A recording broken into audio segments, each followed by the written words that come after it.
Then we will discuss an important topic, approaches to the study of public administration. ये आपके syllabus में mention है, ये बिल्कुल अलग एक टॉपिक है, approaches to the study of public administration. इसमें कुछ दो चार बातें आप याद रख सकते हैं। इसके अंदर आप में 50 वर्ड में 5 नंबर का क्वेश्चन पूछा जा सकता है सीधा सीधा। तो जो बहुत कोर अंडरस्टैंडिंग है वो देख लो आपकी इसके अंदर होता क्या है, अप्रोच का क्या मतलब होता है। जैसे आपके सामने क्वेश्चन पेपर आता है तो आप कैसे अप्रोच करते हैं, एक क्वेश्चन को कैसे अप्रोच करते हैं, उसके एंड में लिखा हो क्रिटिकली एग्जामिन या डिस्कस या डिस्क्राइब, इन वर्ड्स के अकॉर्डिंग आपकी अप्रोच बदलती है। या किसी एक पर्टिकुलर जो कोई मान लो प्रॉब्लम आ गया आपके सामने, तो आप प्रॉब्लम को कैसे, उसके सॉल्यूशन को कैसे अप्रोच करेंगे, किस तरह से आपको अप्रोच करना है। या मैं आपसे कहूं कि आपको एक ऐसे लिखना है या स्पीच देनी है वुमेन एम्पावरमेंट के ऊपर, तो वुमेन एम्पावरमेंट की स्पीच को आप अप्रोच कैसे करोगे, उसको इनिशिएट कैसे करोगे, आपका फर्स्ट इंटरेक्शन कैसे होगा उसके साथ में।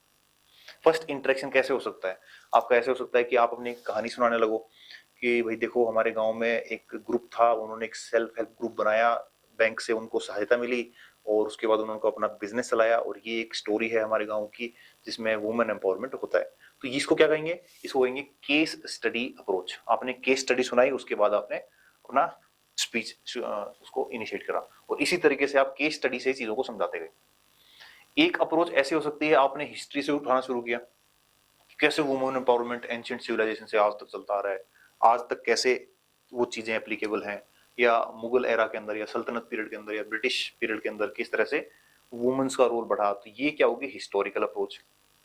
फिलोसॉफिकल एंगल से देखोगे तो फिलोसॉफिकल अप्रोच होगी। आप केवल कॉन्स्टिट्यूशन और लीगल लीगल बातें करेंगे केवल, कि भाई ये हमारे कुछ कानून है और ये सुप्रीम कोर्ट ने जजमेंट दिया था जिसकी वजह से वुमेन एम्पावरमेंट बढ़ा है, वुमेन्स के लिए अलग अलग लॉज हैं, पार्लियामेंट में भी अभी क्या हुआ है, रिजर्वेशन देने की बात हुई है, पंचायत में जो इलेक्शन है, अर्बन लोकल बॉडीज हैं उसके अंदर इनको रिजर्वेशन है। तो ये सब बातें आप बताएंगे कॉन्स्टिट्यूशनल और लीगल एंगल से, तो ये क्या होगी, लीगल अप्रोच। तो इस तरीके से कुछ अप्रोचेज हैं पब्लिक एडमिनिस्ट्रेशन को समझने की, किसी भी ह्यूमैनिटी सब्जेक्ट को समझने की कुछ अप्रोचेज होती हैं। इसके अंदर आप इसे दो तरीके से डिवाइड कर सकते हैं, दो तरीके से कैसे, पहली आप बोलेंगे नॉर्मेटिव अप्रोच और दूसरी बोलेंगे एम्फेरिकल। साइंस और आर्ट पढ़ते हुए इन दोनों शब्दों का अर्थ मैंने आपको बताया था। नॉर्मेटिव मतलब जो किसी नॉर्म्स पे या किसी वैल्यूज पे, पुराने आपके नॉर्म्स पे डिपेंड हो तो उसे कहेंगे नॉर्मेटिव। एम्फेरिकल मतलब फैक्ट्स पे, एक्सपेरिमेंट पे कोई चीज डिपेंड हो। तो फैक्ट्स और एक्सपेरिमेंट पे कोई चीज बात आती है तो वो कहेंगे मॉडर्न, और नॉर्मेटिव पे है तो ट्रेडिशनल। तो आप इसे ऐसे डिवाइड करेंगे। अप्रोचेस पे जब भी क्वेश्चन आ जाए तो कहेंगे आप ट्रेडिशनल अप्रोच या मॉडर्न अप्रोच। ट्रेडिशनल को क्या कहेंगे, नॉर्मेटिव अप्रोच, या मॉडर्न को क्या कहेंगे, एम्फेरिकल अप्रोच। अब ट्रेडिशनल अप्रोच में क्या हो सकता है, हिस्ट्री की बातें कर ली आपने, हिस्टोरिकल अप्रोच आपने लगा दी, या आपने लीगल अप्रोच लगा दी, या आपने केस स्टडी बताने शुरू कर दिया, या आपने फिलोसॉफिकल अप्रोच लगा दी। तो ये तो होगी हिस्टोरिकल या नॉर्मेटिव या ट्रेडिशनल अप्रोच। मॉडर्न अप्रोच की अगर बात करें तो उसमें क्या होगा, आपने डेवलपमेंट एडमिनिस्ट्रेशन की बात की, आपने कहा है कि अलग अलग देशों के एडमिनिस्ट्रेशन को पढ़ो, उन्हें कंपेयर करो, कंपेरेटिव पब्लिक एडमिनिस्ट्रेशन अप्रोच आपने लगाई। तो इस तरीके से आप अलग अलग पब्लिक पॉलिसी के बारे में बात करो तो पब्लिक पॉलिसी अप्रोच आपने लगाई। स्ट्रक्चर और फंक्शन को देखो किसी ऑर्गेनाइजेशन के, तो स्ट्रक्चरल फंक्शनल अप्रोच आपने लगा दी। उस तरीके से आप पब्लिक एडमिनिस्ट्रेशन को पढ़ रहे हो। ऑर्गेनाइजेशनल अप्रोच आप तरीके से अगर आप पब्लिक एडमिनिस्ट्रेशन को देखते हो तो ये आपकी अप्रोच होगी। तो सबसे पहली बात तो यही क्वेश्चन आता है, तो आपको ये बताना है कि अप्रोच होती क्या है।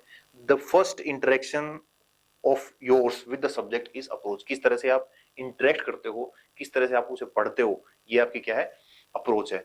इन अप्रोचेस को दो तरीके से बांटा जा सकता है, इन दो के अंदर ये अप्रोच होती हैं, इस तरह से आप इंट्रोड्यूस करेंगे, बताएंगे। तो ट्रेडिशनल और नॉर्मेटिव, नॉर्मेटिव मतलब नॉर्म्स पे जो डिपेंड है, historical, legal, institutional, case study approach. Then है मॉडर्न और एम्फेरिकल। इसके अंदर क्या होगा, सिस्टम, स्ट्रक्चर, फंक्शन की बात होगी, डेवलपमेंट या कंपैरेटिव पब्लिक एडमिनिस्ट्रेशन या पब्लिक पॉलिसी अप्रोच। अलग अलग किताबों में अलग अलग चीजें देखने को आपको मिलेंगी कि भाई उसने मॉडर्न एम्फेरिकल में कुछ और लिख दिया, कुछ ऐड कर लिया, ट्रेडिशनल नॉर्मेटिव में कुछ और ऐड कर लिया।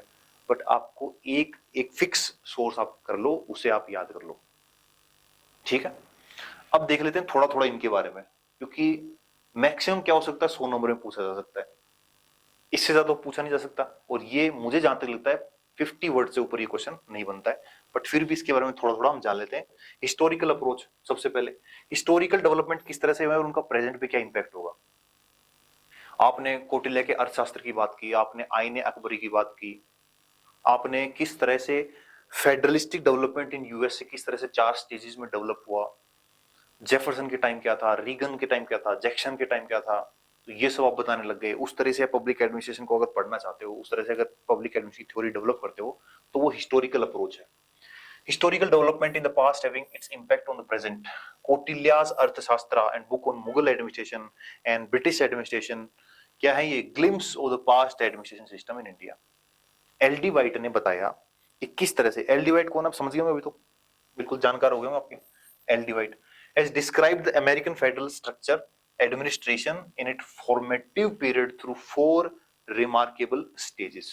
4 remarkable historical studies entitled The Federalist, सबसे पहली ये, then Jeffersonian, then Jacksonian, then republican era. तो इस तरीके से 4 इन्होंने बांटा और इन्होंने इस तरह से अपनी जो एल डी वाइट के बारे में जो भी आपने पढ़ा, उन्होंने अपनी थ्योरीज डेवलप की कि किस तरह से पब्लिक एडमिनिस्ट्रेशन अमेरिका के अंदर इन स्टेजेस के अंदर डेवलप हुआ है।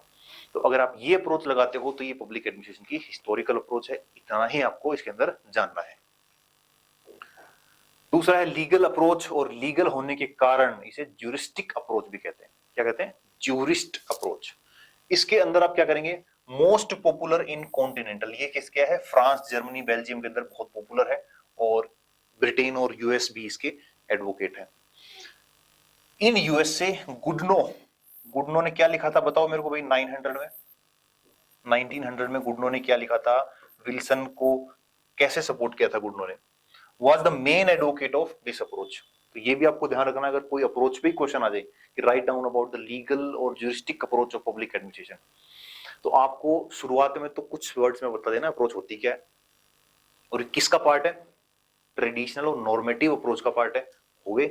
उसके बाद आप थोड़ा सा ये बता दें कि कौन से थिंकर ने उसको सपोर्ट किया है। It studies public administration as a part of law, legal approach है ना, तो लॉ ज्यादातर चीजें तो नाम से समझ जाते हो, and lays emphasis on the constitution, legal structure, organization, power, function, limitation of public authorities, ये सब चीजों पे बात करता है। तो ये क्या हो गई, लीगल अप्रोच हो गई। उसके बाद बताओ मेरे को नॉर्मेटिव में, ट्रेडिशनल में क्या है, case study method approach. Case method approach जो मैंने बताया ना आपको कि आपने सेल्फ हेल्प ग्रुप के बारे में बता दिया था, तो वो केस स्टडी अप्रोच हो गई। It deals with the narration.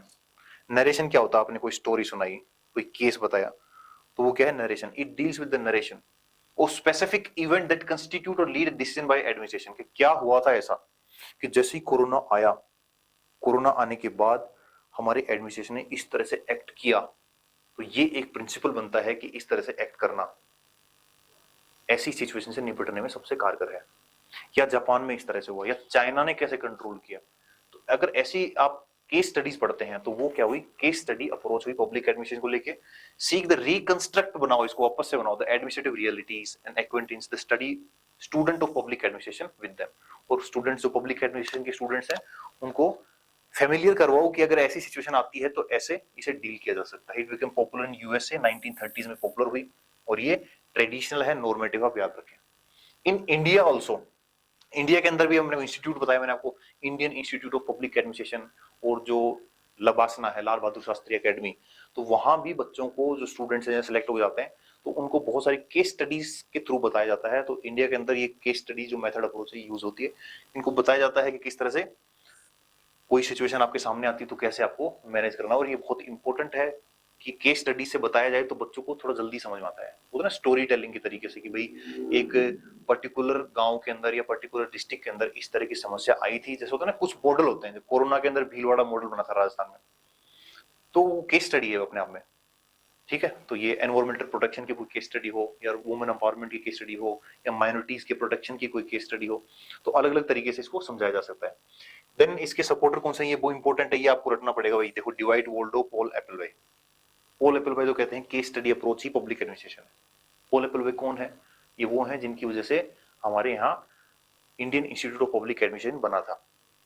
वजह से तो क्या हो सकता, बट इनका कंट्रीब्यूशन था, कमीशन बिठाई गई थी, इनकी रिकमेंडेशन थी। देन है सिस्टम अप्रोच, सिस्टम अप्रोच क्या है? Consider organization as a system. Organization एक सिस्टम है, जो मैंने बताया शुरुआत में ऑर्गेनाइजेशन की हमने बात की थी। ऑर्गेनाइजेशन क्या होती है? एक क्लोज्ड है, एक ओपन है। क्लोज्ड वो है जो अपनी इकोलॉजी से, एनवायरमेंट से इंटरेक्ट नहीं करती है, और क्लोज्ड होना अपने आप में एक प्रिमिटिव टाइप ऑफ ऑर्गेनाइजेशन हो गई। आज की कोई भी ऑर्गेनाइजेशन क्लोज्ड होके काम नहीं कर सकती, ये सिस्टम अप्रोच कहती है, और ये ओपन ऑर्गेनाइजेशन को भी डिफाइन करता है। सपोर्टर कौन सा है? Mary Parker Follett. Mary Parker Follett, Chester Barnard और Herbert Simon focus on behavioural interaction. Behavioural interaction, ये निटरेक्शन हो गया, इसे इंटरेक्शन कर लेना भाई, between human and an organisation, कि इंसान किस तरह से ऑर्गेनाइजेशन साथ इंटरेक्ट करता है, उस पर भी डिपेंड करता है पब्लिक एडमिनिस्ट्रेशन के जो आउटपुट्स हैं, एफिशिएंसी है, इफेक्टिवनेस है, इकोनॉमी है, उसके अंदर ह्यूमन बीइंग की भी कोई जगह है। और ये बिहेवियरल अप्रोच भी इसे आप कह सकते हैं। बट जो हमने इवोल्यूशन पढ़ा था उसके अंदर एरा ऑफ चैलेंज आया था। एरा ऑफ चैलेंज में हुआ क्या था कि प्रिंसिपल और जो पॉलिटिक्स एडमिनिस्ट्रेशन डाइकोटमी है उसको रिजेक्ट करके बताया था कि ह्यूमन बीइंग है, जो इनफॉर्मल ऑर्गेनाइजेशन है, उसका भी पब्लिक एडमिनिस्ट्रेशन में रोल है। तो वो स्टडी कैसे कंडक्ट की जाती है? सिस्टम अप्रोच से की जाती है। उसके बाद है हमारा structural functional approach, an offshoot of system approach. ये आप इसमें याद रखें, सिस्टम अप्रोच के ही कारण ये स्ट्रक्चर फंक्शन अप्रोच डेवलप हुई है। इसके सपोर्टर हैं FW रिक्स। ये किसी भी पब्लिक एडमिनिस्ट्रेशन को समझने के साथ उसके जो पॉलिटिकल स्ट्रक्चर है, पॉलिटिकल एनवायरनमेंट है जिसमें वो काम कर रहा है, उसको भी पढ़ते हैं। And it is closely related to comparative public administration. इसके दो इंपॉर्टेंट एलिमेंट क्या है? ऑर्गेनाइजेशन का स्ट्रक्चर और उसके फंक्शन क्या है, उनको स्टडी करना। The key concept is structure of organization and its function. And finally the comparative public administration approach. The comparative public administration approach, word से समझ में आ रहा होगा आपको, कंपैरिजन। कंपैरिजन कि अब पब्लिक एडमिनिस्ट्रेशन आइसोलेटेड रह के नहीं पढ़ा जा सकता, इसे एग्जीक्यूट नहीं किया जा सकता, पब्लिक एडमिनिस्ट्रेशन को दूसरी जगहों से सीखना पड़ेगा। विल्सन की जो बात मैंने आपको बताई थी कि विल्सन ने ये कहा था कि अगर कोई इंसान मर्डर कर रहा है और वो अपने चाकू को शार्प कर रहा है, तो हमें चाकू शार्प कैसे करते हैं ये सीख लेना है, ना कि उसका इंटेंशन कॉपी करना है। तो अगर दुनिया में किसी भी जगह पे, इवन अगर हम कहें कि अगर पाकिस्तान में भी कोई चीज अगर पब्लिक एडमिनिस्ट्रेशन की अच्छी है पर हो नहीं सकती अच्छी, पर फिर भी कोई अच्छी है फॉर एग्जाम्पल, तो हमें वो चीज सीख लेनी चाहिए बजाय उसके इंटेंशन के।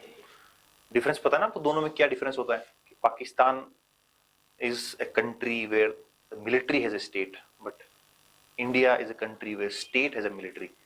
तो इन दोनों के बीच में तो कभी कोई बराबरी हो नहीं सकती। बट एक उदाहरण के लिए कि दुश्मन के पास भी अगर कोई अच्छी चीज है तो उसकी इंटेंशन को नहीं, उसके जो काम की चीज उसको सीख लिए। तो ये कंपैरेटिव पब्लिक एडमिनिस्ट्रेशन की एक कोर एलिमेंट है कि आपको जानना है कि दूसरी जगहों में क्या हो रहा है।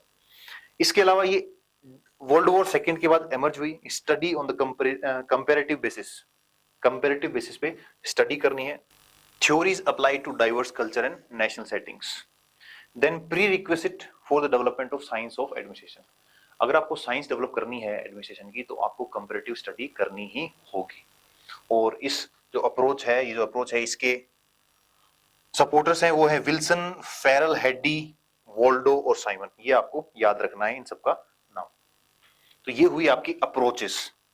देन हम देखते हैं कंपैरेटिव पब्लिक एडमिनिस्ट्रेशन। आपके सिलेबस में एक्सप्लिसिटली कंपैरेटिव पब्लिक एडमिनिस्ट्रेशन नहीं लिखा हुआ, बट इम्प्लिसिटली आप इसको समझ सकते हैं, जहां लिखा है role of public administration in developed and developing societies.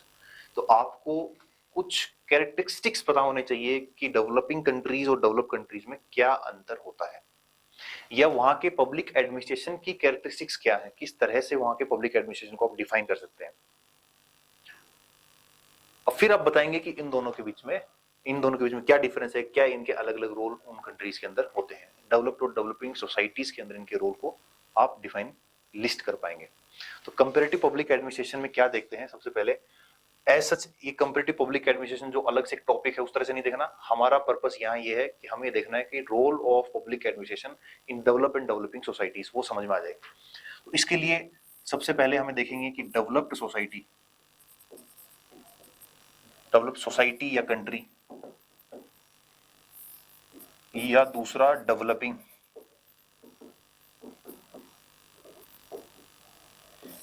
Developing और डेवलप सोसाइटीज, ठीक है। इन सोसाइटीज के अंदर किस तरह से इनकी सोशल, पॉलिटिकल, इकोनॉमिक और कल्चरल सेटिंग्स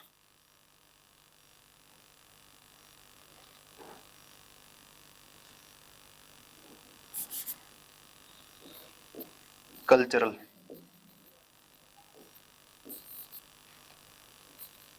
डाइवर्स, किस तरह से ये अलग अलग हैं डेवलपिंग सोसाइटी और डेवलप्ड सोसाइटी में। फिर हम देखेंगे कि इन दोनों के कैरेक्टरिस्टिक्स क्या हैं।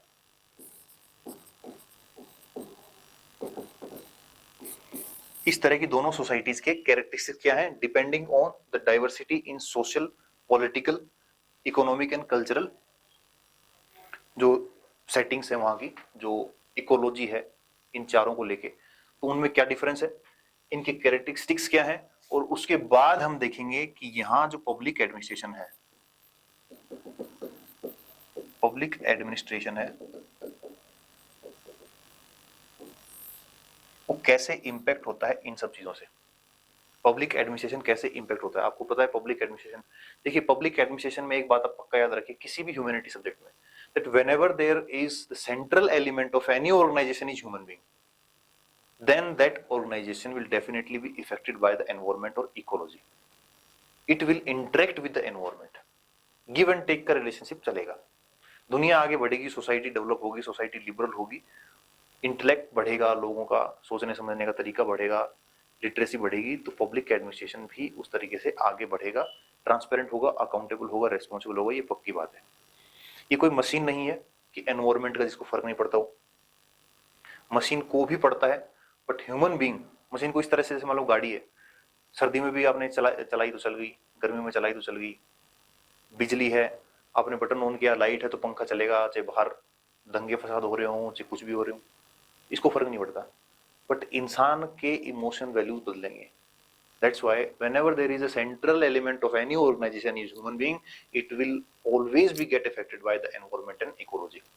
तो यहाँ इन सब चीजों की वजह से पब्लिक एडमिनिस्ट्रेशन के ऊपर इम्पैक्ट पड़ेगा, और ये इम्पैक्ट पड़ेगा, इसके ऊपर सबसे ज्यादा हमें जो ध्यान देना है वो ये है कि ये इम्पैक्ट पड़ने के बाद किस तरह से अपने रोल को एग्जीक्यूट करता है, रोल को एग्जीक्यूट करता है। और इसमें जो बहुत इंपॉर्टेंट एक बात है वो यहां भी एक ध्यान रखना पड़ेगा कि इधर से एक और फैक्टर है, एक और फैक्टर है जो इसे चेंज करता है, इसके कैरेक्टर को, वो है हिस्टोरिकल फैक्टर। भाई एक कंट्री है जो कभी किसी की कॉलोनी नहीं रही, उसके पब्लिक एडमिनिस्ट्रेशन काम करने का तरीका अलग होगा। या एशियन कंट्रीज हैं, अफ्रीकन कंट्रीज हैं, या आप एक ग्लोबल साउथ बोल लो, जो लैटिन अमेरिका है, ब्राजील है, ये सब कंट्रीज हैं, इन ये जो कॉलोनीज रही हैं इनका एडमिनिस्ट्रेशन बिल्कुल अलग होगा। इस तरह से हम कंपैरेटिव पब्लिक एडमिनिस्ट्रेशन को हमारे सिलेबस में भी देखते हैं, जहां डेवलप और डेवलपिंग सोसाइटीज के इन फैक्टर्स के ऊपर डिपेंड पब्लिक एडमिनिस्ट्रेशन किस तरह से अपने रोल को एग्जीक्यूट करता है, इंक्लूडिंग द हिस्टोरिकल फैक्टर, और इसके कैरेक्टरिस्टिक्स क्या है, तो ये हम देखने वाले हैं। ठीक है, देन स्टार्ट करते हैं characteristics of public administration in developing societies. ये कुछ ऐसा ही है जैसे मैं आपसे कहूं कि राइट्स 10 पॉइंट्स अबाउट योरसेल्फ। अब आप इतना जानते हैं अपने बारे में कि आप समझ नहीं पाएंगे कि मैं क्या लिखूं, क्या 10 पॉइंट लिखूं। आप उतना ही जानते हैं अगर आपने ग्रेजुएशन के 3rd ईयर में हो, या ग्रेजुएशन आपने कर ली, या ग्रेजुएशन कर रहे हो, तो आपने एटलीस्ट इतना तो समझ लिया होगा कि इंडिया के अंदर नौकरशाही, ब्यूरोक्रेसी किस तरह से काम करती है, और आपके कुछ पर्सनल एक्सपीरियंस भी रहे होंगे। यहां डेवलपिंग सोसाइटी से हम एग्जांपल लेते हैं केवल इंडिया का, बट डेवलपिंग सोसाइटी के अंदर भी आप एक लाइन नहीं खींच सकते कि ये सब लोग डेवलप्ड हैं, हम डेवलपिंग हैं, या फिर ये वाला सेक्शन डेवलपिंग है। अगर आप डेवलपिंग में युगांडा और इंडिया को साथ रखेंगे तो फिर ये इलॉजिकल बात हो जाएगी। अगर आप डेवलपिंग में पाकिस्तान और इंडिया को साथ रखेंगे तो ये इलॉजिकल बात हो जाएगी। अगर आप डेवलपिंग में चाइना और इंडिया को भी साथ रखेंगे तो ये भी इलॉजिकल हो जाएगा। तो हम क्या करेंगे, हम ऐसा देखते हैं कि जिस तरह से 1951 से किस तरह से ट्रेंड रहा है इन कंट्रीज के अंदर, तो वो बातें हम डिस्कस कर लेते हैं कि डेवलपिंग सोसाइटीज का लगभग ये मामला देखने को मिलता है। अब ये जो पीछे आपके बोर्ड पे लिखा हुआ है ये सब क्या नेगेटिव बातें। नेगेटिव मतलब कि पब्लिक एडमिनिस्ट्रेशन में क्या क्या कमियां हैं, और इन कमियों को समझने के बाद हम देखेंगे पब्लिक एडमिनिस्ट्रेशन की क्या कैरेक्टरिस्टिक्स यहां है। तो characteristics of public administration in developing societies. Developing society में क्या कैरेक्टरिस्टिक्स है। आपने कुछ काम कराने के लिए फाइल भेजी, फॉर एग्जांपल आप खेती करते हैं, किसान है, या उसे अपनी जमाबंदी निकलवानी है खेत की, तो वो निकालने में अगर मान लो 6 महीने लग रहे हैं तो फिर क्या मतलब है। आपके कागज हैं, आपको चाहिए, उसके अंदर भी आपको 6 महीने, आपको जमीन बेचनी है, रजिस्ट्री करवानी है, तो ये क्या है, ये टाइम इतना ज्यादा लगता है किसी भी काम में। आप जुडिशियल सिस्टम को देख लीजिए, केसेस पेंडिंग है, अंडर ट्रायल से भरा हुआ है देश। तो ये सब क्या है, इसको बोलते हैं डायलेटरी। एक वर्ड अगर यूज करें इसके लिए तो ये है डायलेटरी। तो first characteristics of public administration in developing society that it is dilatory. Dilatory मतलब देर करता है किसी भी चीज में, टाइम को जबरदस्ती बढ़ा दिया जाता है जबकि उतना बढ़ना नहीं चाहिए। तो इस तरह से आप पॉइंट वाइज याद रखो, आपने नहीं करनी पीएचडी या ये कोई ऑप्शनल सब्जेक्ट नहीं है, आपके जनरल स्टडीज का पार्ट है पब्लिक एडमिनिस्ट्रेशन। तो ये आपसे यही एक्सपेक्ट करते हैं। 5 नंबर में सीधा क्वेश्चन पूछा, आप बताओ भी characteristics of public administration in developing society, खटखट लिख दिया, डायलेटरी मतलब ये है, इसका मतलब ये है। ठीक है, अगर ये ऑप्शनल सब्जेक्ट होता तो बिल्कुल कहते हैं ना अप्रोच ही अलग हो जाती, यहां से समझ लो अप्रोच क्या होती। ठीक है, दूसरा imitative pattern and colonial hangover. Colonial hangover, भाई 200 साल यहाँ जो ब्रिटिश इंडिया था उसके ये सब उन्हीं के तो बनाए हुए हैं। Evidence act, police act, CPC, CrPC, ये सब क्या है, आईपीसी। स्ट्रक्चर, पूरा स्ट्रक्चर फंक्शन अप्रोच की तरफ देखें आप, क्या इनके फंक्शन होंगे, क्या इनके स्ट्रक्चर हैं। केस स्टडी अप्रोच यहां लगा दीजिए, किस तरह से काम करते थे ये लोग, बाबूशाही, नौकरशाही कैसी थी यहाँ की। तो कॉलोनियल हैंगओवर आज भी हमारी कंट्री में देखने को मिलता है। इमिटेटिव पैटर्न ऑफ ब्यूरोक्रेसी मतलब हमने एक ब्यूरोक्रेसी है वेस्टर्न वर्ल्ड की, उसे कॉपी पेस्ट कर लिया हमारे यहाँ। हालांकि बहुत सारे रिफॉर्म्स हुए हैं, रिफॉर्म कमीशन आए हैं, एडमिनिस्ट्रेटिव रिफॉर्म कमीशन आए हैं। एडमिनिस्ट्रेटिव रिफॉर्म मतलब एडमिनिस्ट्रेशन के अंदर क्या रिफॉर्म होने चाहिए, एआरसी, फर्स्ट सेकंड, बट जो बेसिक बात है वो इमिटेटिव है, हमने इमिटेट कर लिया। अगर आप आज भी देखेंगे तो कुछ ऐसे शब्द हैं जो मुगल पीरियड के चल रहे हैं, ब्रिटिश पीरियड का पूरा सिस्टम हमें देखने को मिलता है। जैसे हम आजाद हुए तो पूरा ये तो गिफ्ट में मिल गया था हमको। तो उस स्ट्रक्चर और फंक्शन की वजह से जो साइकोलॉजी है वो भी क्या है, कॉलोनियल है बेबी। वो समझते हैं हम मास्टर हैं जबकि वो है सिविल सर्वेंट। तो केवल नाम सिविल सर्वेंट है, उसके बाद सिविल मास्टर है। ठीक है, तो ये इमिटेटिव है। रेड टेपिज्म, लाल फीता शाही इसको बोलते हैं। क्यों बोलते पता है, लाल फीते में वो फाइल रखते थे, लाल फीता बांध के, तो वो फाइल चलती रहती है चलती रहती है। कहते हैं ना फाइल भारी नहीं होगी तो काम कैसे होगा। अब भारी या पत्थर नहीं रखना उसके ऊपर, भारी रखना उसमें पैसे। तो लाल फीता शाही किसी से भी पूछ लीजिए, बिल्कुल कॉमन बात है इंडिया के अंदर या किसी भी डेवलपिंग सोसाइटी के अंदर। ठीक है, उसके बाद है फेवरेटिज्म। भाई आपके जानकार है तो जल्दी काम होगा, जानकार नहीं है तो आप घूमते रहो। तो सबसे पहले इंडिया में क्या करते हैं, ये देखते हैं कि भैया बताना यार उस ऑफिस में कोई जानकार है, उस डिपार्टमेंट में कोई मिलने वाला है क्या। अगर मिलने वाला है तो फेवरेटिज्म करेगा। और इसीलिए कहते हैं पब्लिक एडमिनिस्ट्रेशन एक आर्ट है। आर्ट आनी चाहिए आपको किस तरह से काम होना चाहिए। तो ये कुछ बेसिक कैरेक्टरिस्टिक्स हैं कि यहां फेवरेटिज्म होगा, डेवलपिंग सोसाइटीज में फेवरेटिज्म होगा। एलिटिस्ट एटीट्यूड, एलिटिस्ट एटीट्यूड मतलब चेंजिंग द क्लास। जाति है कि जाति नहीं, तो कास्ट तो चेंज नहीं हो सकती पर क्लास चेंज हो सकती है। और क्लास कैसे चेंज होती है इंडिया में, आप ब्यूरोक्रेसी के अंदर एंटर हो जाओ तो आपकी क्लास चेंज हो जाएगी, आप एलीट क्लास में आ जाओगे। तो एलिटिस्ट एटीट्यूड है यहाँ पे ब्यूरोक्रेसी का। तो bureaucracy has an elitist attitude. ये कैरेक्टरिस्टिक्स बता रहा हूँ मैं कि यहाँ पे कैरेक्टरिस्टिक्स होते हैं सोसाइटी के अंदर, वो मैंने पहले ही बोल दिया था, केवल नेगेटिव वाली लिस्ट है, पॉजिटिव भी है भाई। अगर आप पब्लिक एडमिनिस्ट्रेशन को आर्ट समझते हो तो ऐसा तो है नहीं कि इस बिल्कुल एग्जैक्टली अप्लाई होंगे, बट हमने एक कॉमन कैरेक्टरिस्टिक्स बताने हैं। उसके बाद ब्राइब कल्चर, करप्शन। न्यूज़पेपर उठा लो, अभी तुम्हारे सामने आसपास कहीं पड़ा हो कोई, उस न्यूज़पेपर में 2-4 पेज देख लो, आपको ये समझ में आ जाएगा कि आज यहाँ छापा पड़ा, एंटी करप्शन ब्यूरो ने इन्हें पकड़ लिया, आज ईडी वहां कूद गई, आज इनकम टैक्स का छापा पड़ा, आज इसको ये वो, मतलब करप्शन बहुत पीक पे यहाँ पे रहता है। एंड मास्टर एटीट्यूड आपको पता है किस तरह से, मास्टर एटीट्यूड यहाँ एलिटिस्ट और जो इमिटेटिव पैटर्न उससे समझ सकते हैं आप, ठीक है। Then role of public administration in developing societies. तो ये अगर आता है 10 नंबर में, केवल डेवलपिंग नहीं आएगा, डेवलप और डेवलपिंग आएगा। 5 नंबर में आता तो यहाँ से आप देख सकते हैं। साथ में कुछ कैरेक्टरिस्टिक्स बताना बहुत जरूरी है, किस तरह से यहाँ का माहौल है, और उसी की तरह से फिर काम भी बनता है।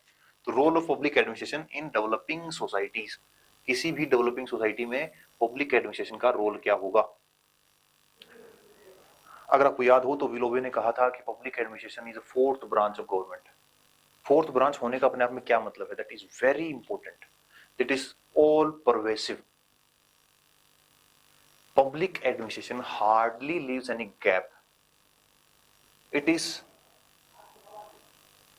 इंटीग्रेटेड इन एवरी एक्टिविटी और लाइफ। डेवलपिंग सोसाइटी में तो ये बात पक्की है that it is from cradle to grave, from womb to tomb, it is all pervasive. Public administration is operationalization of state. State is operationalized by the public administration. और Wilson को यहाँ पे याद करें तो क्या कहते हैं, all systematic and detailed application of all laws is public administration. तो अब बताओ क्या रोल है फिर। डॉन होम कहते हैं कि अगर सिविलाइजेशन अगर फेल होती है तो वो पब्लिक एडमिनिस्ट्रेशन के फेलियर की वजह से फेल होगी। अब बताओ आपका रोल, इसका क्या सिग्निफिकेंस है। सिग्निफिकेंस, रोल, इंपॉर्टेंस सब एक ही है ये सब, ठीक है। फोर्थ ब्रांच है, फोर्थ ब्रांच का मतलब हमारा स्टेट एडमिनिस्ट्रेटिव स्टेट है। एडमिनिस्ट्रेटिव स्टेट के बारे में बुक लिखी रॉबर्ट डहाल ने, उन्होंने बताया एडमिनिस्ट्रेटिव स्टेट, एडमिनिस्ट्रेटिव स्टेट वो होता है जहां एडमिनिस्ट्रेशन हर एक एक्टिविटी के अंदर हो। इंटरफेरेंस नेगेटिव वर्ड नहीं है, इंटरफेरेंस मतलब रेगुलेशन, स्टीयरिंग। वेलफेयर स्टेट है तो भी इंटरेक्ट तो कर ही रहा है। तो अब ये पूरी स्टेट नहीं है, इसके जो फंक्शंस हैं इतने ज्यादा हो गए हैं कि स्टेट हर चीज में आएगा ही। ये क्या कहते हैं, इसे एडमिनिस्ट्रेटिव स्टेट है, फोर्थ ब्रांच ऑफ गवर्नमेंट हो गई है, ऑल परवेसिव, सब जगह है। Government is a discussion club. ये किसने बोला, उन्होंने बोला कि पब्लिक एडमिनिस्ट्रेशन ना हो, मतलब इमेजिन कि पब्लिक एडमिनिस्ट्रेशन हटा दो, then government will only be a discussion club if it exists then। अगर वो एग्जिस्ट करेगी भी, हालांकि पब्लिक एडमिनिस्ट्रेशन नहीं है तो एग्जिस्ट नहीं कर सकती, बट अगर करेगी तो वो एक डिस्कशन क्लब होगा कि काउंसिल ऑफ मिनिस्टर बैठे हैं, बात कर रहे हैं, बस खत्म, ग्राउंड पे कुछ होगा नहीं। फिर मेंटेनेंस ऑफ पब्लिक ऑर्डर, बहुत जनरल बातें, सिंपल बातें, एक बार अपनी खुद की लिस्ट बना लो, उसे बार बार रटते रहो बस, क्योंकि इसमें बहुत सारा कुछ याद आएगा। अगर मैं आपसे सिंपली पूछूंगी भाई role of public administration, role of police, तो इसके लिए पढ़ने की क्या है, आपको पता है ये काम करते हैं, बट जब लिखने की बात आती है तो आपको एग्जैक्टली पॉइंट चाहिए होते हैं। तो इसलिए आप इन चीजों को, इसे बोलते हैं फ्लूइड कॉन्सेप्ट, सब कुछ पता है पर लिखेंगे कैसे उसे, इसलिए एक सीक्वेंस के अंदर पॉइंट बना के इसे याद रखो। Maintenance of public order, police administration है, किस तरह से पब्लिक ऑर्डर को मेंटेन करते हैं। नेशनल इंटीग्रेशन का काम है किसका, पब्लिक एडमिनिस्ट्रेशन का, भाई सिसेशनिस्ट पॉलिसी है, या कुछ ऐसे अलग स्टेट की डिमांड हो रही है, या रिलीजियस कुछ दंगे भड़क गए, सेकुलर जो नेचर है हमारे स्टेट का उसको मेंटेन करना है, एथनिक जो डाइवर्सिटी है उसको बचा के रखना है, ज्योग्राफिकल जो इंटीग्रेशन है उसको इंटैक्ट रखना है। तो ये सब काम किसका है, पब्लिक एडमिनिस्ट्रेशन का। पब्लिक एडमिनिस्ट्रेशन का नाम सुनते केवल पुलिस के बारे में सोचना, सारी एजेंसीज के अंदर शामिल है। फिर नेशनल इंटीग्रेशन की समस्या इंडिया जैसे देशों में बहुत ज्यादा है, जहां अगर ये सरदार वल्लभ भाई पटेल ना होते तो 556 करके पूरे देश होते हैं, तो इन देशों इन जो रजवाड़ों को, जो एक किंग्स थे, इनको एक करके पूरा इंडिया बनाया है। तो ऐसा तो है नहीं कि बस बन गया फाइनल हो गया। उसके बाद उसे इंटेक्ट रखने के लिए अगर आप एनसीईआरटी पढ़ोगे तो कुछ चैलेंजेस थे हमारे सामने। सबसे जो आजाद हुए इंडिपेंडेंस के बाद कुछ चैलेंजेस थे, उसमें से एक बहुत इंपॉर्टेंट चैलेंज था कि किस तरह से हम इंडिया को इंडिया बना के रखें, और वो आज तक है। नॉर्थ ईस्ट से लेकर साउथ से लेकर कुछ बॉर्डर्स जो नेशंस हैं उनसे डिस्प्यूट से लेकर, तो ये पब्लिक एडमिनिस्ट्रेशन का रोल है कि किस तरह से इंटीग्रेशन को मेंटेन रखें, preserving diversity as you all know India is highly diverse country, religion, language, culture, geographical diversity, ठीक है। तो ये जितनी भी डाइवर्सिटीज हैं इनको प्रिजर्व करने का काम भी पब्लिक एडमिनिस्ट्रेशन का है। बट आप इसे ये अगर एक चीज इंक्लूड करना चाहें तो ये पक्का आप करें इसमें अंदर, कॉन्स्टिट्यूशन से फ्लो होती हैं सारी वैल्यूज, माइनॉरिटीज का प्रोटेक्शन, रिलीजियस और लिंग्विस्टिक माइनॉरिटीज का प्रोटेक्शन, आर्टिकल 29-30, ठीक है। तो ये सब चीजें आप ध्यान रखेंगे। उसके बाद formalisation of pragmatic realistic policies. बहुत सिंपल सी बात कि पॉलिसी कौन बनाता है, पॉलिसी कौन बनाता है, पब्लिक एडमिनिस्ट्रेशन। पहले हम पढ़े थे कि पॉलिसी फॉर्मुलेशन का काम पॉलिटिक्स का है, बट पॉलिसी इंप्लीमेंटेशन का काम किसका है, पब्लिक एडमिनिस्ट्रेशन का। बट अब ऐसा नहीं है, क्योंकि फिफ्थ फेज में हमने देखा था पॉलिटिक्स एडमिनिस्ट्रेशन डाइकोटोमी को खत्म कर दिया गया, अबंडन कर दिया गया। अब बिल्कुल नहीं कह सकते कि आप एक वाटर राइट कंपार्टमेंट है कि एक सेक्शन ये काम करता है, एक सेक्शन ये काम करता है, दोनों मिलके करते हैं। Role in nation building, PSUs हैं, ह्यूमन रिसोर्स डेवलपमेंट है, champion of development, planning commission, Niti Aayog. भाई हमारी जब शुरुआत हुई थी 1947 के बाद से ही प्लानिंग कमीशन ने किस तरह से अलग अलग प्लान्स बनाए, economic development of the nation, human resource development, training of जो जो भी लोग हैं उनकी ट्रेनिंग देना, उनको उनकी लिटरेसी लेवल को बढ़ाना, उनको स्किल उनका डेवलप करना। तो ये सब काम किसके हैं एक सोसाइटी के अंदर, role of public administration in developing societies. और डेवलपिंग सोसाइटी की कैरेक्टरिस्टिक्स भी आप साथ में ध्यान रखो। डेवलपिंग सोसाइटी का क्या मतलब है, उसके अंदर क्या होगा, सोशल बैकवर्डनेस होगी, कुछ टैबूज होंगे, कुछ ऐसी बातें होंगी जो एक डेवलप सोसाइटी के अंदर नहीं देखने को मिलती। जैसे इंडिया की अगर बात करें तो 1987 में लास्ट केस है सती प्रथा का, इंडिया जो राजस्थान है उसके अंदर ही, रूप कंवर का आपने सुना हो तो 1987 में भी सती प्रथा। तो आज भी उस दिन अगर उसमें वहां पे जो जिस दिन वो सती हुई थी वहां उस पर्टिकुलर दिन पे हर साल पूरी छावनी उतारनी पड़ती है पब्लिक एडमिनिस्ट्रेशन को कि कोई उसे ग्लोरीफाई ना करे उस चीज को। इकोनॉमिक बैकवर्डनेस है, पॉवर्टी है, अनएम्प्लॉयमेंट है, इलिटरेसी है, अगर हेल्थ की बात करें तो मॉल न्यूट्रिशन है, स्टनिंग है, high MMR, high infant mortality rate. Income की बात करें तो एचडीआई जो ह्यूमन जो डेवलपमेंट इंडेक्स है उसके अंदर रैंकिंग लो है, या पर कैपिटा इनकम है वो कम है। ये बहुत सारे इंडिकेटर हैं जिन पे आप कह सकते हैं कि पर्टिकुलर सोसाइटी क्या है, डेवलपिंग सोसाइटी है। जो बिलो पॉवर्टी लाइन है उसमें बहुत ज्यादा परसेंटेज लोगों की रहती है। तो ये जनरल इंडिकेटर्स हैं, इसके बाद भी बहुत ज्यादा लिख सकते हो, बट यहाँ पे रिक्वायरमेंट है नहीं उतनी। तो चैंपियन ऑफ डेवलपमेंट, तो ये सब चीजों का ध्यान कौन रखता है, public administration in developing society. उसके बाद और भी अगर देखें आप, stability and continuity in democratic polity. अभी आप राजस्थान में चुनाव हो रहे हैं, या जब भी जनरल इलेक्शन होते हैं तो क्या होता है उस समय सबसे बड़ा रोल किसका होता है, पब्लिक एडमिनिस्ट्रेशन का। इलेक्शन कमीशन किसके साथ काम कर रहा होता है, इलेक्शन कमीशन कॉन्स्टिट्यूशनल बॉडी, काम किसके साथ कर रहा होता है, पब्लिक एडमिनिस्ट्रेशन के साथ। पब्लिक एडमिनिस्ट्रेशन जो नॉर्मल ड्यूटी पे रहते हैं उनको इलेक्शन कमीशन पे डेप्यूटेशन पे जाना पड़ता है, वो पूरा इलेक्शन कंडक्ट कराते हैं। उसके अंदर सेफ्टी, सिक्योरिटी, पोलिंग बूथ का ध्यान रखना, किस तरह से फ्री एंड फेयर रहे, कोई जो मॉडल कोड ऑफ कंडक्ट है उसको कैसे पालन करवाना है, ये सब चीजें कौन ध्यान देता है, पब्लिक एडमिनिस्ट्रेशन। तो ये भी एक बहुत इंपॉर्टेंट रोल है। पब्लिक एम्प्लॉयमेंट जिसके लिए आप यहाँ पे बैठ के पढ़ रहे हो, पब्लिक एम्प्लॉयमेंट भी एक बहुत इंपॉर्टेंट पार्ट है। डेवलपिंग सोसाइटीज के अंदर ऐसा माना जाता है, डेवलप्ड सोसाइटी में public admission as an employment नहीं देखा जाता, वहां एज एन सर्विस देखा जाता है। बट यहाँ पे नौकरी से मतलब ये है एक एम्प्लॉयमेंट भी बहुत इंपॉर्टेंट है ये, ठीक है। Then regulation of economic activity, जैसे इन्फ्लेशन कंट्रोल करना, export import regulation. Then PSUs है, बहुत इंपॉर्टेंट रोल है पीएसयूज का नेशन के डेवलपमेंट के अंदर, और वो किसके कंट्रोल में है, सरकार के कंट्रोल में। Socio economic development, health, education, infrastructure, इनको बनाना, facilitate social change and instrument of social change, ये क्या है? पब्लिक एडमिनिस्ट्रेशन है किसी भी डेवलपिंग सोसाइटी में। The protection of weaker section, weaker section के अंदर कौन कौन है भाई? वीकर सेक्शन के अंदर बहुत सारे नाम आ सकते हैं, जैसे महिलाएं हैं, वुमेन्स हैं, चिल्ड्रंस हैं, एलजीबीटीज हैं, इसके अंदर ट्रांसजेंडर्स हैं, या आपके एससी एसटीज हैं, या डिसेबल्स हैं, या आपके जो जो प्रिजनर्स हैं, जो छूट गए, बाहर आ गए हैं अपनी सजा काट के, तो वो भी एक मार्जिनलाइज्ड सेक्शन हो जाता है सोसाइटी का, किस तरह से वो वापस से इंटरेक्ट करें। या childs in in interaction with crime, ऐसे लोग हैं। या इस तरह से बहुत लंबी लिस्ट बन सकती है। वीकर सेक्शन कौन है? ट्राइबल्स जो हमारे हैं, वो ट्राइबल सोसाइटीज हैं, वो वीकर सेक्शन है। तो ऐसे वीकर सेक्शन का ध्यान भी कौन रखता है? पब्लिक एडमिनिस्ट्रेशन रखता है। किसके अंदर? एक डेवलपिंग सोसाइटी के अंदर। इसमें से कुछ कैरेक्टरिस्टिक्स डेवलप सोसाइटी की भी हो सकती हैं, बट डेवलप सोसाइटी का लिमिटेड रोल है। डेवलप सोसाइटी में पब्लिक एडमिनिस्ट्रेशन का रोल कुछ लिमिटेड रहता है।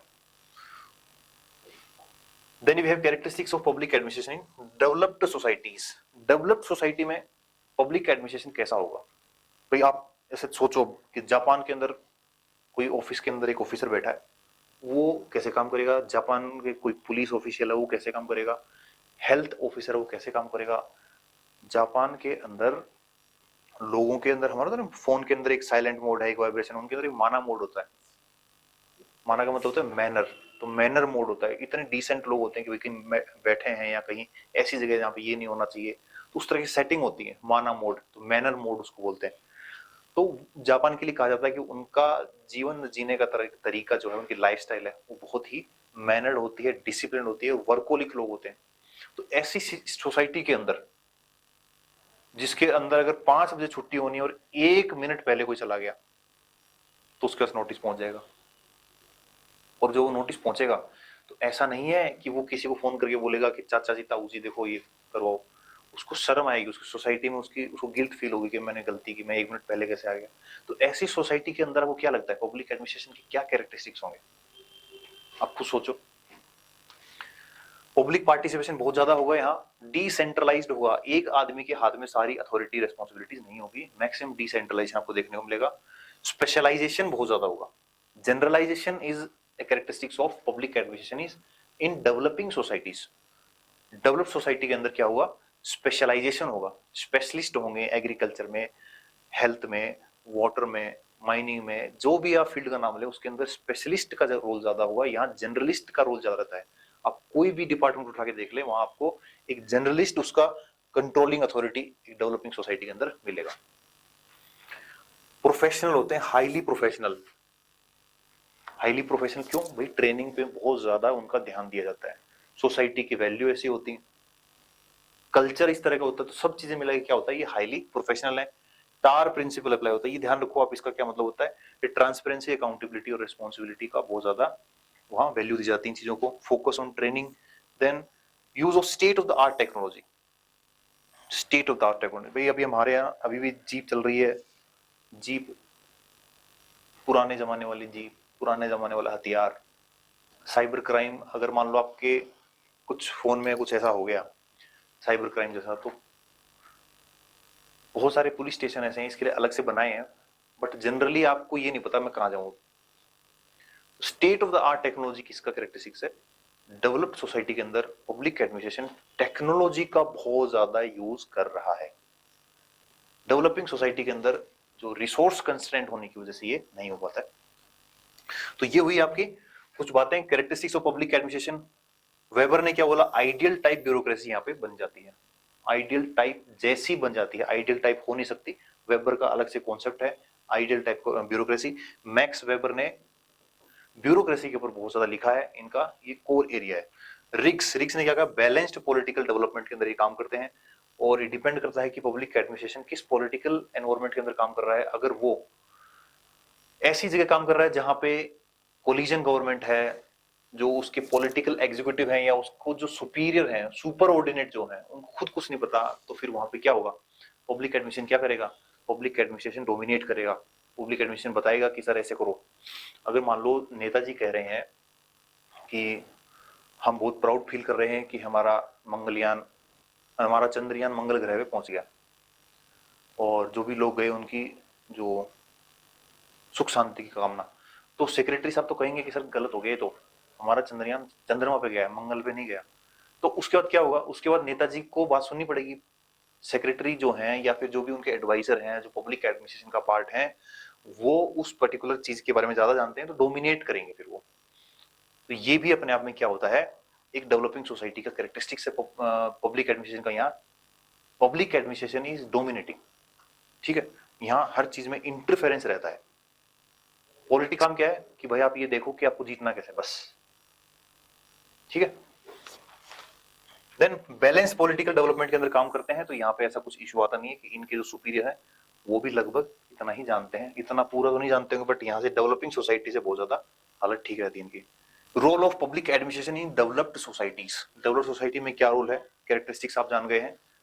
रोल बताना हो तो सबसे पहले आप बताएंगे कि रोल होता है limited role of public administration in developed societies. और जब लिमिटेड रोल है तो कुछ तो रोल होगा पब्लिक एडमिनिस्ट्रेशन का। तो इसके अंदर बेसिक बातें क्या हैं, सबसे पहले मैनेजिंग लॉ एंड ऑर्डर। तो लॉ एंड ऑर्डर तो मेंटेन करना ही है पब्लिक एडमिनिस्ट्रेशन को। तो पहली बात तो ये होगी, in developed countries public administration often focus on maintenance of law and order. दूसरा, प्रोवाइडिंग बेसिक सर्विसेज। जो भी डिपार्टमेंट है वो बेसिक सर्विसेज प्रोवाइड कराना। ये बेसिक बातें हैं। मैंने बताया था आपको डेवलपिंग सोसाइटी के अंदर जो रोल है पब्लिक एडमिनिस्ट्रेशन का, उसके कुछ भाग यहाँ भी हो सकते हैं, बट यहाँ रोल क्या होगा, लिमिटेड होगा। उसके बाद managing public resources in collaboration with the private administration. Developed societies की एक और कैरेक्टरिस्टिक्स ये है कि वहां जो सिविल सोसाइटी ऑर्गेनाइजेशन है, जो सिविल सोसाइटी है, एनजीओज हैं, प्रेशर ग्रुप्स हैं, वो बहुत ज्यादा एक्टिव हैं। इसकी वजह से वहां के एडमिनिस्ट्रेशन के अंदर ट्रांसपेरेंसी, अकाउंटेबिलिटी और रिस्पॉन्सिबिलिटी होती है। और पब्लिक एडमिनिस्ट्रेशन पब्लिक के पार्टिसिपेशन के साथ काम करता है, ठीक है। तो यहाँ एंश्योरिंग दैट, ये क्या है, with private administration, ensuring that public institution are efficient, transparent and accountable to the public. और पब्लिक एडमिनिस्ट्रेशन खुद ये एंश्योर करता है कि जो भी इंस्टीट्यूशन है, जैसे मैंने जापान की आपको बात बताई, तो ये उनके वर्क एथिक्स, उनका एडमिनिस्ट्रेटिव कल्चर इस तरह का है कि वो खुद ये ध्यान देते हैं कि हमारा इंस्टीट्यूशन क्या हो, अकाउंटेबल हो, लोगों को एफिशिएंट हो, ट्रांसपेरेंट हो। Developed countries also tend to have more established and stable administrative system, leading to what? Leading to greater predictability in decision making and policy implementation. बहुत ही अच्छी बात। साइंस के अंदर क्या होता है, प्रिडिक्टेबिलिटी होती है, आप प्रिडिक्ट कर सकते हो। इसी तरीके से डेवलप्ड सोसाइटीज के अंदर public administration is towards becoming science, कि वहां प्रिडिक्ट कर सकते हैं कि पब्लिक एडमिनिस्ट्रेशन या जो भी ऑर्गेनाइजेशन है वो किस तरह से एक पर्टिकुलर सिचुएशन के अंदर डिसीजन मेकिंग करेगी, क्या उनका रीजन और लॉजिक होगा काम करने का। This is because of the increased transparency, accountability और प्रीवियस एक्सपीरियंसेस की वजह से इस तरह से यहाँ पे काम करेगी। तो ये कुछ बातें हैं जो बहुत ही कॉमन बातें हैं, आप जनरली इन चीजों को पढ़ते रहते हैं, सुनते रहते हैं कि हमारे देश के अंदर ये हुआ। अखबार के अंदर सारे सुबह आता है क्या है, रोल ऑफ पब्लिक एडमिनिस्ट्रेशन ही तो आता है पूरे दिन। बट उसमें से कुछ पॉइंट हैं जो आपको ध्यान रखने हैं, तभी आप इसका आंसर अच्छी तरह से कर पाएंगे।